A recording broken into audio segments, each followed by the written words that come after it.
Hello guys, napadaan pala ako sa parang semi-bagyo sa sobrang lamig. O diba? Nagfo-fog siya.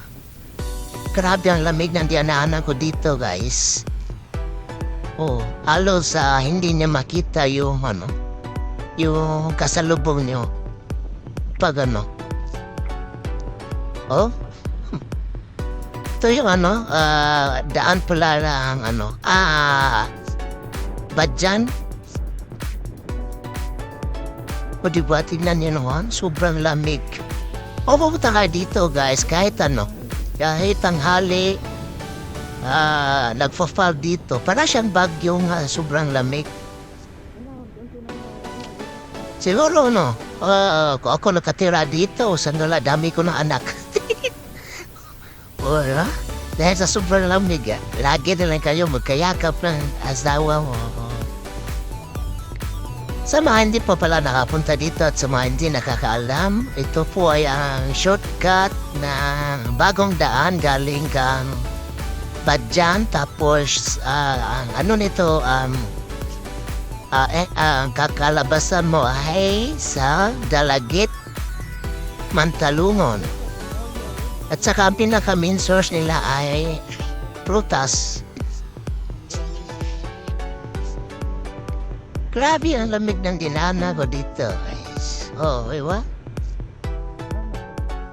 Enjoy the view na lang. At kung dadaan kayo dito, di kayo magsisisi.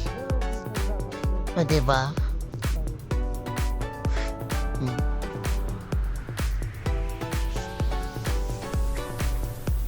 Dahan-dahan ang tayong pagdadrive kasi kahit hindi naman slippery yung daan, maulan pa rin. Tsaka yung hindi naman tayo nagmamadali. Tsaka wala naman tayong hinahabol. Ang inaano natin is makita yung ganda ng ating dinadaanan. Diba? Tignan nyo naman Wow! Papasan na tignan nyo, parang may buhangin yung pero pala ng fog. Parang siyang buhangin. Nakadikit sa jacket mo. Pero lang pala. Fog lang pala. yung mga may mga tubig na maliliit ba? Yan lang. Yan, so tumuloy ako dito sa pagdadrive. Yan. Kahit malayo na ako, ito, pababa na to guys. Dalagit. Kahit pababa na siya, nagpa-fog pa rin. Dami tao. Ano kaya meron dito? Repair pala. Pero siya pala dyan. Kung yung mga bata naglalaro sa daan, Ito pala sa area na to, walang signal ng cellphone. Kasi sa bundok siya Di pa abot yata. Tsaka masyado siyang foggy, kaya siguro hindi lumulusot yung signal ng satellite. Nakasalubong ko pala yung mga riders dito. Binubusinahan ko sila dyan. Diba, ang daming riders. Dami dumadaan dito, guys. Kasi nga, dahil sa ganda ng view, para kasi siyang mini bagyo. Sa lamig. Diba, tingnan niya naman. Halos di mo makita yung daan. Sobrang fog. Papunta na to sa guys, sa baba na to ng bundok. Pa-exit na to ng Dalagit, Mantalungon. Dahan-dahan pa rin tayo sa ating pagtatakbo. Kasi hindi naman tayo nagmamadali. Ang inaano natin ay ang ganda ng view. Dito sa bandang part na to, medyo nawawala na yung klima, yung fog niya kasi pababa na to. Ito na yung highway guys. Diyan sa right side na yan, papunta yan ng Dalagit, Mantalungon. Pababa ng ano yata yan. Dumanhog. Yan. Tapos dito sa dinaanan ko sa left side, papunta to ng Argao. Saka ito yung shortcut to Argao. Papargao tayo guys. Kasi yung may dito sa unahan nito, either Paargao ka or lusot ka ng Cebu. Ganda pa rin yung view, no? Kahit nasa ano ba siya? Nasa highway na tayo. Enjoy lang natin yung daan. Slow lang tayo sa pagdadrive. Hindi naman tayo nag-racing. Wala naman tayong hinahabol na oras. Sa mga nagro-road trip dyan. Yung iba kasi nagro-road trip sila, ang bilis ng takbo. Ako kasi, nagro-road trip ako para tingnan, makakita ng magagandang daan. Hindi para pagbilis ng takbo. And kasi ang hilig ko yung makakita ng magandang view, lalo na sa bundok. Gusto ko talaga guys, gumala sa bundok. Kaya motor yung gusto kong kasi kapag may nagsasakyan ka, ang hirap kasi. Lalo na kapag makipot yung daan. Yung motor kasi, kahit maliit na daan, pwede kang lumaan. Diba, ang ganda pa rin ng view, no? Enjoy the view lang, guys.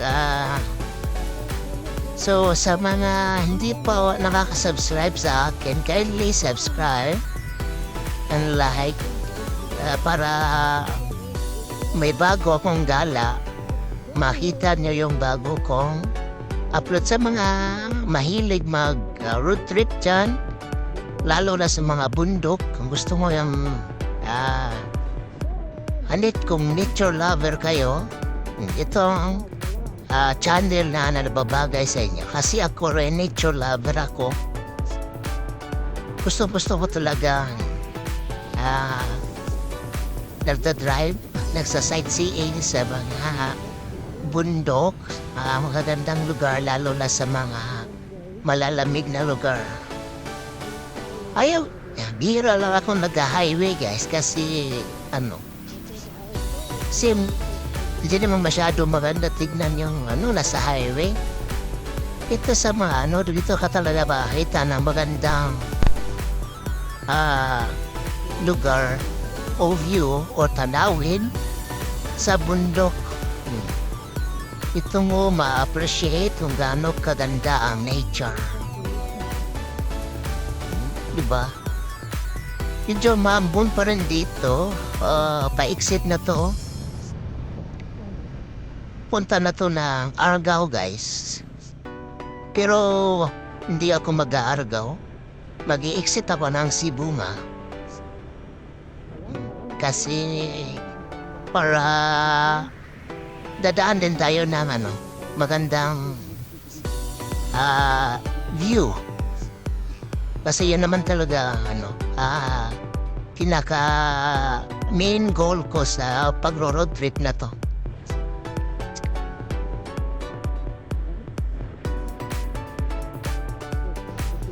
Diba? Ganda na Di pa pala tapos to nung dumaan ako dito. Tagal na itong ganito Siguro 3 years ago dumaan ako dito pero ganun pa rin. Di pa rin na-asfalto. Tsaka ganun pa rin. Tapos dumaan ako dito is 2021 or 20. Yung part na yun, hindi pa rin simentado. Bakit kaya? Well, tuloy natin ang ating pintuan. Ating pagka-nature lover. Ayan. Enjoy the view guys kung mahilig kayo sa nature. Ayan na yung pagkakataon nyo na makita kung gaano kaganda yung dinaanan natin. Pakishare pala ng video. O guys, pakishare pala ng video kung nagustuhan nyo ang ating paglalakbay. Smooth lang yung ating paglalakbay, hindi naman tayo nagmamadali. Sa sinasabi ko nga kanina, yung ganda ng lugar inaano natin. Sheesh, ang lamig. Dito, grabe guys, nung dumaan ako dito, sobrang lamig. Buti naka-jacket ako. Oh? Ba, ganda no? So, guys, hanggang dito na lang muna tayo sa ating video. Abangan susunod natin na upload ang karugtong nito. Nakakita rin kayo ng magandang view. May nadaanan ako dito magandang at tanawin din na pwede ka mag-picture. Sige, dito na lang. See you for next Moto Vlog. Bye-bye! Peace out, yo!